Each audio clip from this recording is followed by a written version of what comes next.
In the world of fund management, assets under management, AUM, is often the headline number. But when it comes to regulatory oversight, regulatory assets under management, RAUM, is the metric that actually matters. RAUM is not just a subset of AUM, it's a compliance-defined threshold that determines whether a firm must register with the SEC, how it reports its activities, and what kind of scrutiny it faces. This article breaks down what RAUM is, how it's calculated, and why it's critical for fund managers, legal counsel, and operations professionals to understand. What is RAUM regulatory assets? Under management, RAUM is defined by the SEC as the gross market value of securities portfolios for which an advisor provides continuous and regular supervisory or management services. It is reported on Form ADV Part 1A, which is required for registration and disclosure. RAUMs is used to determine SEC versus state registration eligibility examination frequency, disclosure obligations, marketing compliance. RAUM calculation criteria: to be included in RAUM, assets must meet 3 specific criteria. Securities portfolio test.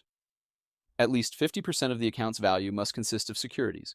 Securities include stocks, bonds, cash equivalents, e.g., CDs, bank deposits, and derivatives. Real estate, commodities, collectibles, and fixed annuities are excluded. Continuous and regular management. The advisor must provide ongoing supervisory or management services. This typically means discretionary authority to trade, responsibility for investment decisions aligned with client goals. Passive or one-time advice does not qualify. Valuation timing assets must be valued within 90 days of the Form ADV filing date. This ensures the RAUM figure reflects current market conditions. RAUM versus AUM. A critical distinction.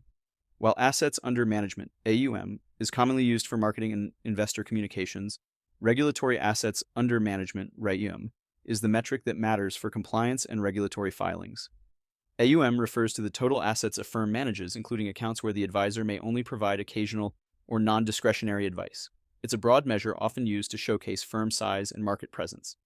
RAUM, on the other hand, is narrowly defined by the SEC. It includes only those assets in securities portfolios that the advisor actively manages and supervises on a continuous and regular basis.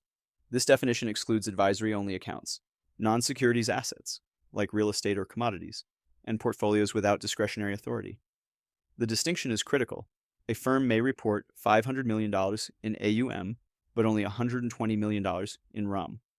If the remaining assets are not actively managed or don't meet the SEC's criteria, they don't count toward RAUM and therefore don't count toward SEC registration thresholds. SEC registration thresholds based on RAUM is the trigger for SEC versus state registration, 110 milliliters plus. RAUM, mandatory SEC registration, 100 nm, 110 milliliters. RAUM, optional SEC registration, 100 millimeters. RAUM, state registration required under 25 milliliters. RAUM, generally exempt from registration.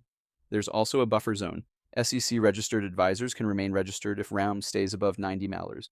If RAUM drops below 90 meters, the advisor must deregister and switch to state registration. Operational and compliance implications. RAUM isn't just a number, it's a regulatory status indicator. Misreporting RAUM can lead to false advertising violations, SEC enforcement actions, revocation of registration. Firms should audit RAUM calculations annually or more frequently if assets fluctuate. Exclude non-qualifying assets, e.g., real estate, advisory-only accounts. Coordinate with legal and compliance teams to ensure Form ADV accuracy. Best practices for RAUM reporting. Use consistent valuation methods aligned with GAAP. Document discretionary authority and supervisory responsibilities. Exclude assets managed by third parties or held passively. Review Form ADV Item 5.F and Instruction 5.B for detailed guidance.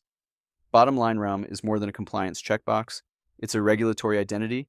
It determines how a firm is regulated, what it must disclose, and how it is perceived by investors and regulators. For fund managers, legal counsel, and operations professionals, understanding RAUM is essential to maintaining compliance, avoiding penalties, and positioning the firm for growth.